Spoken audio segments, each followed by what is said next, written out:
Bonjour à tous, c'est Pierre-Emmanuel.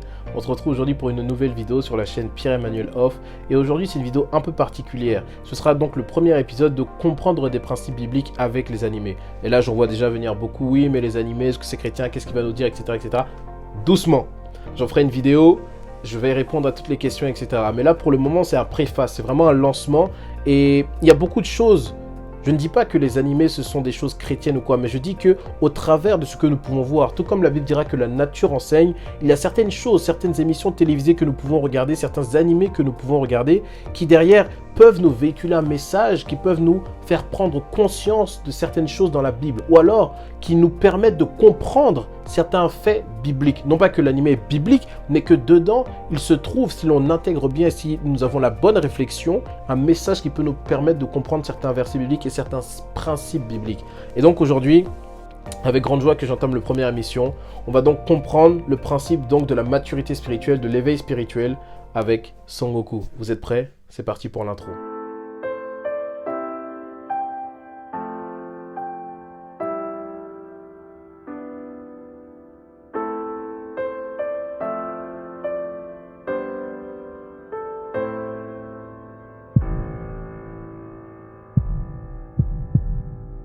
Donc nous voilà après l'intro.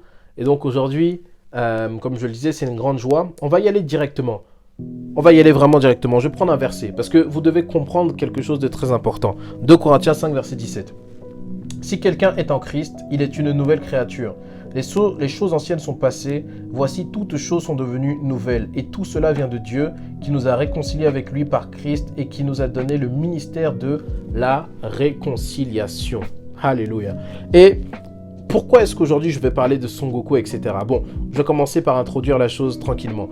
Je ne vais pas donc vous faire l'affront de résumer ce qu'est Dragon Ball Z. Je pense que la plupart d'entre vous, comme moi, regardiez lorsque vous étiez de retour donc chez vous, après le collège, après le lycée, peut-être ça passait sur les chaînes. Moi, je regardais ça sur les chaînes personnellement. Et donc, ça me faisait plaisir, je regardais un peu. Et même si j'ai grandi, j'ai gardé quand même une âme d'enfant. Donc, je regarde un petit peu parfois les animés. Et il y a un moment marquant dans Dragon Ball Z, je pense qu'il nous a tous marqué, hein. C'était le moment de la transformation de Son Goku contre Freezer. Lorsqu'il s'est transformé pour la première fois en Super Saiyan 1. Et c'est de ça dont j'aimerais parler. Aujourd'hui, j'aimerais parler des différentes transformations de Son Goku liées aux différents principes de maturité spirituelle que nous pouvons retrouver dans la Bible. Parce que c'est quelque chose, ce sont des belles images qui vont pouvoir nous expliquer, nous faire comprendre pas mal de choses à ce niveau-là. Ok. Récapitulons. Son Goku va sur Namek, et lorsqu'il arrive sur Namek, il y a Krillin, il y a tous ses amis, etc. Et donc il combat Freezer, qui est donc considéré comme le tyran, celui qui a exterminé la famille, tout ça. Et donc ils combattent, et à un moment, Son Goku arrive, et Krillin se fait tuer. Ok, jusque-là, tout le monde sait. Et quand Krillin se fait tuer, Son Goku se transforme en Super Saiyan. Qu'est-ce qui se passe? Lorsqu'il se transforme en Super Saiyan, il y a une chose déjà qui doit nous interpeller, c'est le fait qu'il y a un bruit d'Ozaru, c'est-à-dire qu'il y a un bruit de gorille géant, de gorille Saiyan, comme ils le disent donc dans l'anime. Il y a un bruit de gorille qui résonne. Pourquoi? Parce que là, l'auteur, qui lui-même, qui est Akira Toriyama, a lui-même voulu nous dire que, au travers de cette transformation, ça a été pour Goku le fait de renouer avec ses origines et surtout avec quoi? Avec sa nature. Lorsque Goku s'est transformé en Super Saiyan, c'était vraiment le fait de renouer avec sa nature. Goku, on le sait, on l'a vu tout petit dans DB normal, dans Dragon Ball normal, c'était quelqu'un qui était assez joyeux, dans la paix, dans la tranquillité, etc., etc. Mais il ne faut pas oublier une chose, c'est que les Saiyans sont un peuple difficile, sont un peuple de guerriers, sont un peuple qui est là pour détruire, exterminer et qui prend plaisir à la férocité. Voilà pourquoi le fait que Goku n'était pas de ce caractère-là, quelque part, bloquait son potentiel. Il était bon, mais il y avait un potentiel qui était bloqué. Lorsque Son Goku se transforme en Super Saiyan 1, il y a le potentiel qui est relâché. Dans le sens où Son Goku n'a pas une force qui est venue de l'extérieur, mais la force était déjà à l'intérieur de lui. Il fallait un électrochoc pour pouvoir accepter de vivre selon sa nature. Et on le voit qu'ensuite, quand il est transformé, il devient plus féroce, il devient plus dur, il parle moins, etc. D'ailleurs, il le dira même à ses enfants, pars vite d'ici parce que je sens que là, je ne peux pas me retenir. Il est dans une colère, dans une férocité qui ne lui ressemble pas. Pourquoi? Parce que Son Goku est en adéquation avec sa nature profonde. Alors nous, En tant que chrétien, on n'est pas des super saiyans, notre nature n'est pas une nature de férocité, de guerrier, etc., etc. Non, nous sommes des guerriers dans la foi. Mais nous, notre nature est une nature de paix. La Bible dira que nous avons les fruits de l'esprit dans Galates. Il y a la tempérance, il y a la bénignité, nous manifestons la patience, la paix, toutes sortes de fruits. Ça, c'est notre nature. Et j'aimerais dire à quelqu'un, pour se transformer en Super Saiyan 1, c'est-à-dire pour passer à une autre étape spirituellement, pour entrer dans une plus grande maturité, dans une plus grande spiritualité avec Dieu, il va falloir deux choses, comme Goku a eu ces deux choses. Premièrement, être en adéquation complète avec sa nature. Lorsque Son Goku s'est transformé en Super Saiyan, il a accepté de renouer avec qui il était. Il a accepté ce caractère féroce, il a accepté ce caractère dur, il a accepté de ne plus être le même Goku qu'avant. Il a pris conscience et ensuite, il a accepté. Le premier stade de maturité spirituelle consiste à devenir conscient de qui vous êtes en Christ. C'est pour ça que je vous ai lu le premier verset donc dans 2 Corinthiens, parce que vous êtes devenu une nouvelle créature. Il y a des choses que vous faisiez hier que maintenant vous ne pouvez plus faire et que même ce n'est plus en vous. Vous avez maintenant un comportement différent et vous êtes différent. Pourquoi? Parce que vous êtes appelé enfant de Dieu. Parce que Son Goku, lorsqu'il s'est transformé, a manifesté le caractère de sa nature, vous aussi. Si vous voulez passer à une autre étape dans la foi, il faudra manifester le caractère de Christ, le caractère divin, le caractère d'amour, le caractère de paix, le caractère de feu dans la prière pour Christ, le caractère de guerrier face aux ennemis, face aux attaques du monde spirituel. Non pas uniquement face aux injustices de ce monde, mais aussi au monde spirituel. Parce qu'il y a des choses à faire. Et Son Goku, lorsqu'il s'est transformé pour la première fois, il a accepté cette nature. Il y a même eu le cri de l'Ozaru, le cri du gorille. Sous-entendu, j'accepte de devenir qui je suis. Et plus qu'accepter, il a vécu ensuite en fonction de cette nature. Le premier stade, c'est celui de la sanctification et de la conscience. J'aimerais donc appeler moi ce stade-là Super Vainqueur 1. Pourquoi? Parce qu'on n'est pas des Saiyans. Sinon j'aurais dit Super Saiyan 1, mais on n'est pas des Saiyans. Donc, puisque la Bible dira qu'on est plus que vainqueur, je vais dire Super Vainqueur 1. Et pour manifester ce stade-là, deux choses sont nécessaires. La sanctification, c'est-à-dire être en adéquation avec qui nous sommes de notre nature, mais avant la sanctification, la conscience. Goku a pris conscience de qui il était. Goku a fonctionné de manière concomitante avec qui il était. Mais d'abord, il a pris conscience dans sa nature. Pourquoi? Parce que juste avant ça, on voit une chose. On voit que Vegeta lui explique toute l'histoire, etc. de qui il est. Et donc, il se bat ensuite pour venger son peuple. Sous-entendu, il accepte vraiment de devenir qui il est. Premier stade de super vainqueur, la conscience. Conscient de qui vous êtes. Deuxième stade, la sanctification. Et cela va libérer une chose dans votre vie. Va libérer l'onction de Dieu. Cela va permettre à ce que le Saint-Esprit lui-même libère l'onction sur votre vie. Pourquoi? Parce que lorsqu'il a eu cette acceptation, la puissance a jailli de lui. Freezer était un ennemi, il faut bien le reconnaître, impossible presque à battre. Impossible à battre. Impossible à battre. On l'a vu au niveau des unités, au niveau des scooters, au niveau donc, les scooters, c'est ce que donc les Saiyans utilisaient. Freezer était à des années-lumière de tous. Impossible à battre. Le seul moyen de le battre, la puissance n'est pas venue de l'extérieur, mais parce qu'il a choisi de marcher selon sa nature, parce qu'avec cet électrochoc, il a réussi à comprendre qui il était et marcher dans qui il était, alors la puissance est survenue et grâce à cette puissance, il a pu défier et détruire Freezer. De la même manière, je prie que cette vidéo soit un électrochoc pour vous dans la foi, que vous preniez conscience de la nécessité de la sanctification et de la nécessité de savoir qui vous êtes, la nécessité de manifester votre héritage en Christ et la nécessité d'être et de manifester le côté de fils de Dieu ou de fille de Dieu que vous êtes. Je prie que cette vidéo soit comme cet électrochoc qui vous pousse à devenir un super vainqueur 1, comme le Super Saiyan qui a permis de détruire Freezer. Ok, voilà. Première étape, Super Saiyan 1 dépassé. Maintenant, on va rentrer dans quelque chose de beaucoup plus puissant, beaucoup plus profond, le Super Saiyan 2. Regarde bien, en ce moment, je suis dans mon état normal. Là, je suis devenu Super Saiyan.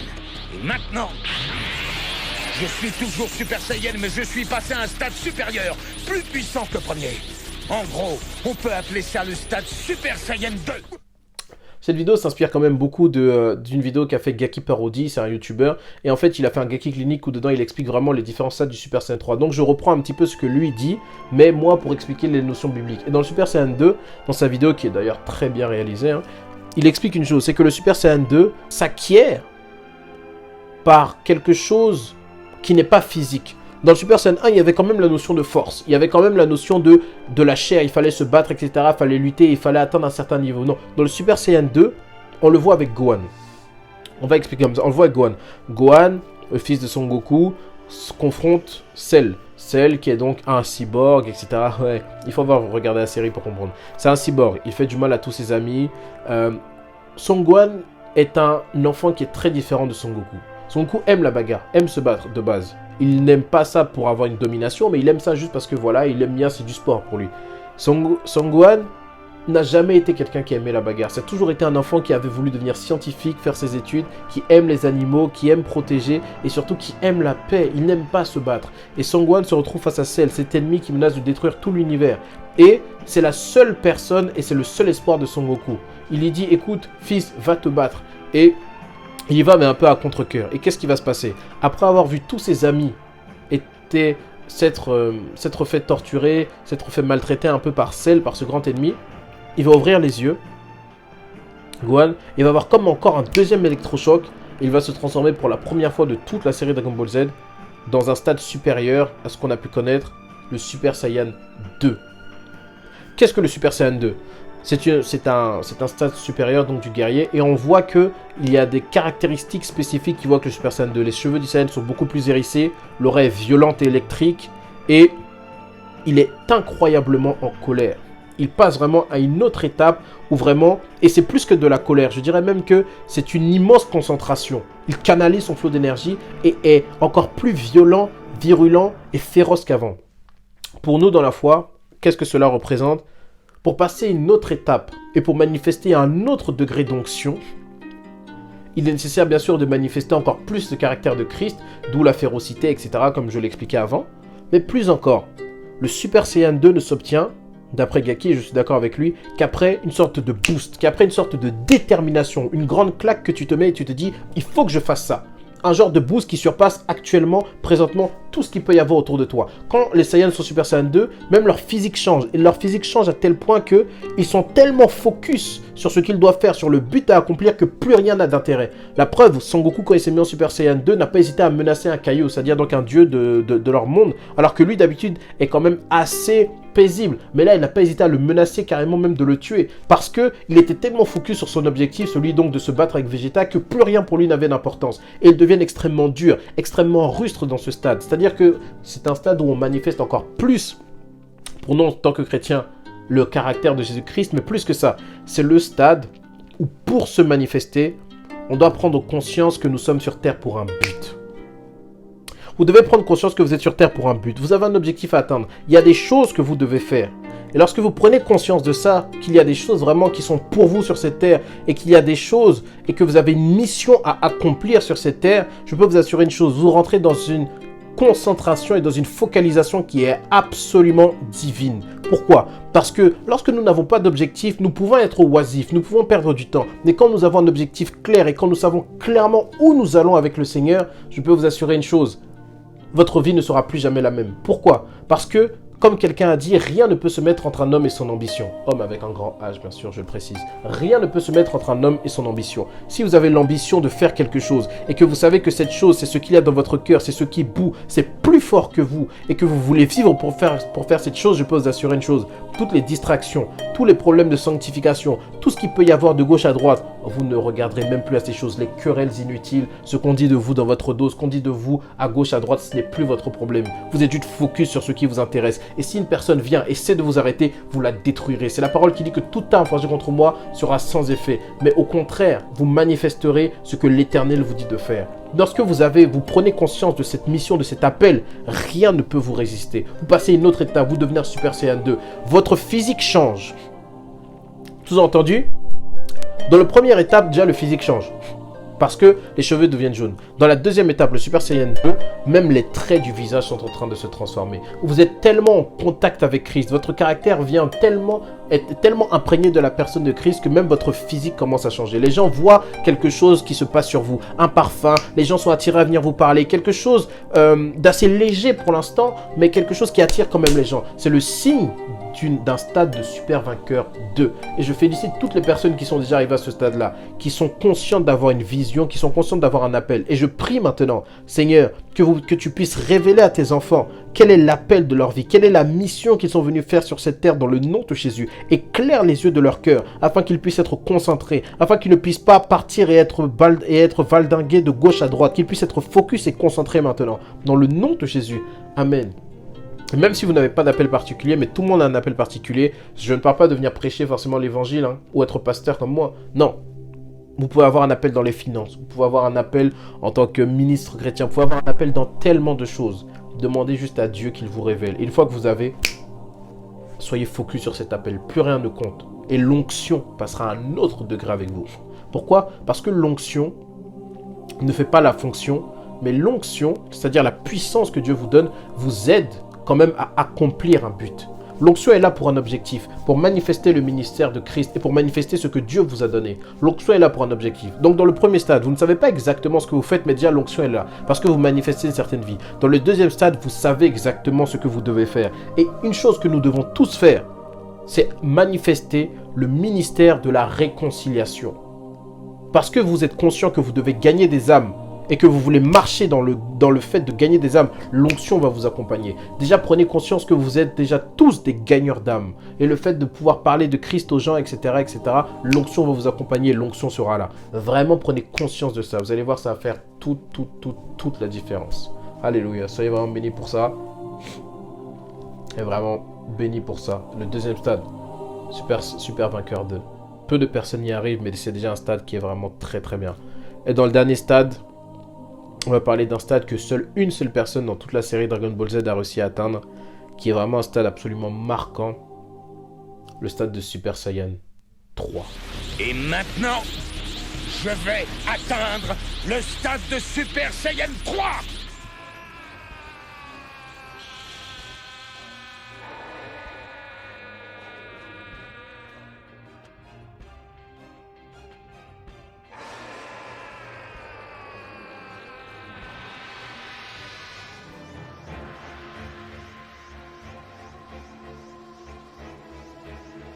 Alors là, on entre dans la crème de la crème, on entre dans le délice des délices, c'est la gloire de la gloire. En Super Saiyan 3, déjà la transformation prend beaucoup plus de temps. Son Goku met du temps avant de se transformer. Et dans toutes les transformations précédentes, on remarque qu'il y avait une interaction avec l'environnement. En Super Saiyan 1, l'environnement changeait, la terre tremblait, etc. Il y avait des éclairs. Sous-entendu, même ton environnement, même la création. La Bible dira dans Romains que la création attend avec un ardent désir la révélation des fils de Dieu. La création commence à ressentir qu'il y a quelque chose. Quand tu commences à marcher dans la sanctification, à être conscient de qui tu es. Deuxième stade, quand tu reçois ton appel, quand tu sais dans quoi tu vas aller, que tu vogues là-dedans, la sanctification, parce qu'en Super Saiyan 2, l'environnement réagissait encore plus aux transformations.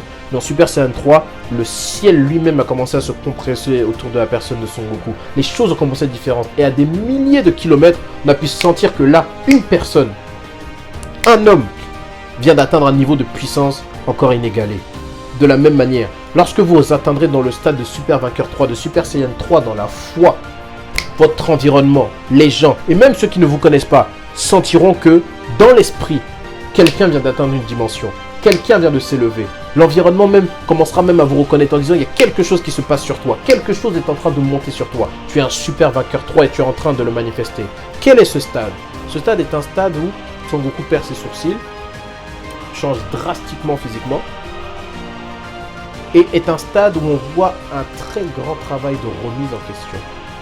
Goku, lors de sa transformation, se remémore le fait qu'il est homme, qu'il est Saiyan, qu'il est petit, qu'il est né. Et c'est comme un travail de renaissance et d'acceptation de soi, mais tellement profond.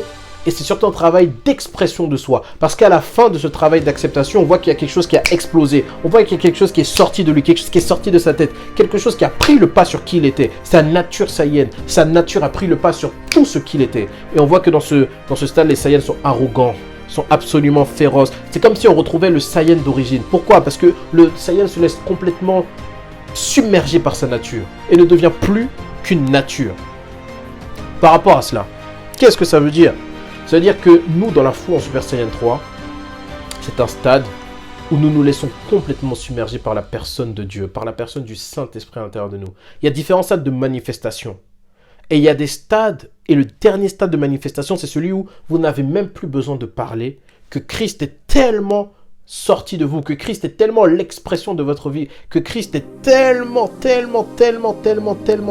exprimé au travers de vous, que même sans parler, les gens sont bénis, les gens sont guéris, les gens sont impactés, les gens même donnent leur vie à Christ. Il y avait les témoignages d'un évangéliste qui disait que juste, il était venu s'asseoir dans un train, il ne parlait à personne, il est venu s'asseoir dans un train, un homme de réveil, il s'est assis, les gens commençaient à pleurer, les gens ont commencé à être touchés, les gens commençaient à dire mais qu'est-ce qui se passe?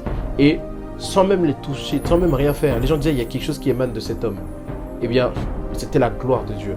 Sans même rien faire, tout le train donnait sa vie à Christ. Pourquoi? Parce que juste, il avait exprimé à un stade tellement puissant, à un stade tellement haut sa divinité et sa spiritualité en Jésus-Christ que le monde, le ciel a été obligé de reconnaître, le monde entier est obligé de reconnaître que sur cet homme, il y a quelque chose qui est particulier, qu'on ne peut pas décrire. Il y a quelque chose qui est plus puissant que tout ce qu'on ne peut croire. Et c'est le stade ultime de l'onction. C'est le stade où vraiment cette onction, lorsqu'elle vient sur vous, il n'y a pas de... C'est l'univers entier reconnaît que cet homme a l'onction. La création reconnaît que cet homme, cette femme a l'onction. L'onction lui obéit. L'onction est là. L'onction est présente. Le stade ultime, le Super Saiyan 3. Et c'est un stade où seul Goku l'a atteint. Pourquoi? Parce que c'est un stade qui demande une certaine méditation et une certaine hauteur. Les aigles volent seuls. Et pour atteindre ce stade, on a besoin d'être seul et de ne pas voir les choses de manière charnelle. Vegeta est une personne qui a atteint presque tous les stades, sauf le Super Saiyan 3, qui ne l'a même jamais atteint. Pourtant, c'était l'éternel rival de Son Goku. Il s'est beaucoup battu, etc. Mais la différence entre Goku et Vegeta, c'est que Goku est un être beaucoup plus spirituel que Vegeta. Vegeta a atteint le stade de Super Saiyan, le stade de Super Saiyan 2, grâce à l'aide des gens. Mais faire ce travail de remise en question, de transformation, non. Pourquoi? Parce que paradoxalement, Vegeta, alors qu'il se vante et qu'il est fier d'être le prince des Saiyans, etc., vit une vie et manifeste les fruits qui sont parfaitement à l'inverse. C'est comme s'il essayait de... Il n'est pas honnête avec lui-même. Il y a quelque chose qui n'est pas réel en lui. Vegeta dit toujours qu'il est le prince des Saiyans, etc., qu'il est méchant, qu'il est ci, qu'il est ça. Pourtant, il a une famille, il s'occupe bien de sa famille, il est ci, il est gentil, entre guillemets, il se sacrifie pour les autres, il fait des actes bons, il fait des bonnes choses. Goku, à l'inverse, ne s'est jamais vanté d'être un Saiyan. Pourtant, il fait des actes bons. Pourquoi? Le problème de Vegeta, c'est qu'il est constamment dans le processus de chercher à savoir qui il est. Vegeta ne sait pas qui il est tout au long de la série. Il ne peut même pas faire le travail de remise en question et le travail d'acceptation de soi parce qu'il ne sait pas qui il est. Il ne sait pas qui il est réellement. Il dit quelque chose pour se rassurer de qui il est, mais opère d'une autre manière. Il n'est absolument pas en adéquation. Il est toujours oscillant avec les deux. Il cherche à redevenir méchant, il cherche à être gentil parce qu'il a une famille, il est constamment perdu. C'est un stade où pour l'atteindre, vous devez être sûr de qui vous êtes, le Super Saiyan 3. Voilà pourquoi seul Goku l'a atteint. Et seul Goku l'a atteint aussi, pourquoi? Parce que c'est le stade des aigles. C'est le stade où il faut être seul avec Dieu. C'est le stade où il faut monter sur la montagne. C'est le stade où plus que de l'entraînement, il faut avoir conscience réellement maintenant qu'il faut être seul avec Dieu. Plus vous allez monter dans la spiritualité, dans les hautes sphères avec l'Éternel, et plus vous allez vous rendre compte d'une chose, c'est que Dieu vous attend seul. Dieu ne vous attend pas en compagnie des gens. Plus vous voulez monter dans l'intimité avec Christ, plus vous devrez être seul. Plus vous devrez être coupé de la foule. Jésus passait tout son temps coupé de la foule. Lorsqu'il descendait, c'était pour leur apporter ce que Dieu lui avait dit. Il faut, pour être en Super Saiyan 3, être coupé de la foule, être coupé de ce que les gens disent, être seul avec Dieu. Et tellement seul, tellement imprégné de lui, tellement vous avez conscience de qui vous êtes et vous passez tellement de temps avec lui que même votre physique change. Mais change, mais là drastiquement. Il y a des gens qui sont devenus beaux à cause de l'onction. Des gens qui de base n'étaient pas très beaux sont devenus beaux à cause de l'onction. Parce que l'onction les a transformés. Parce que l'onction, la divinité se manifeste. Quand tu as l'onction, tu attires. Tu attires l'argent, tu attires les finances, tu attires les belles choses de ce monde. L'onction te transforme. Goku est devenu plus singe en se transformant, parce que c'était ça sa nature. Nous, si nous nous transformons en Super Saiyan 3, en Super Vainqueur 3, nous allons devenir plus comme Dieu. Et Dieu est beau, et Dieu est amour, et Dieu est saint, et Dieu est glorieux, et Dieu est attirant. Alléluia. Le Super Saiyan 3 n'est pas pour tout le monde. Le Super Saiyan 3 est pour ceux qui payent un prix, et pour ceux qui donnent leur vie, pour ceux qui ont un objectif et qui sont prêts à tout pour y arriver, ceux qui sont prêts à laisser tout de côté pour monter seul sur la montagne, seul avec Christ, le temps qu'il faudra, avec la conscience nécessaire, avec le temps nécessaire, avec la révélation de qui ils sont nécessaires, afin de manifester une divinité surnaturelle. Ce sont des personnes comme Pasteur Chris, sont des personnes d'un très haut niveau, qui juste en prêchant la parole guérissent. Ce sont des personnes qui juste en te regardant t'impactent. C'est un niveau hors norme. Peu de personnes sont prêts à y aller. Mais nous, en tant que jeunes, je suis jeune et j'aimerais le dire à la jeunesse, nous, en tant que jeunes, allons-y. Ne perdons plus le temps, devenons des Super Saiyan 3. Manifestons la gloire de Dieu de notre génération. Parce que beaucoup de personnes aujourd'hui ne se convertissent pas. Pour deux. Oui, donc il y a trois choses. Deux choses plutôt particulièrement. La première, c'est la religiosité. On le sait, la plupart des gens sont religieux. Ils pensent que Dieu est le père fouettard, Dieu veut les frapper, etc. etc. C'est pas du tout le cas. La seconde, c'est la manifestation. On se dit chrétien, on prêche la guérison, on prêche la délivrance, on prêche pas mal de choses, mais il n'y a pas assez de puissance dans notre évangile. Et trop souvent, la manifestation manque pour que les personnes puissent voir la gloire de Dieu et se convertir et dire oui, c'est vrai, j'avoue, Dieu est capable vraiment de faire ça. Ou alors juste les confondre. Et parfois, c'est juste ça qui manque. Voilà pourquoi dans notre génération, devenons des Super Saiyan 3 dans la foi. Soyons tranquilles, soyons posés, laissons Dieu agir, laissons Dieu faire, mais surtout, soyons participants à sa gloire, soyons participants à sa nature divine, et manifestons qui nous sommes. Soyez vraiment bénis. J'espère que cette première émission vous aura plu. Je suis très content, moi, de la réaliser, et je vous souhaite une bonne soirée, une bonne journée, ça dépendra quand vous regarderez cette vidéo, et je vous dis donc à bientôt pour une prochaine vidéo. Au revoir.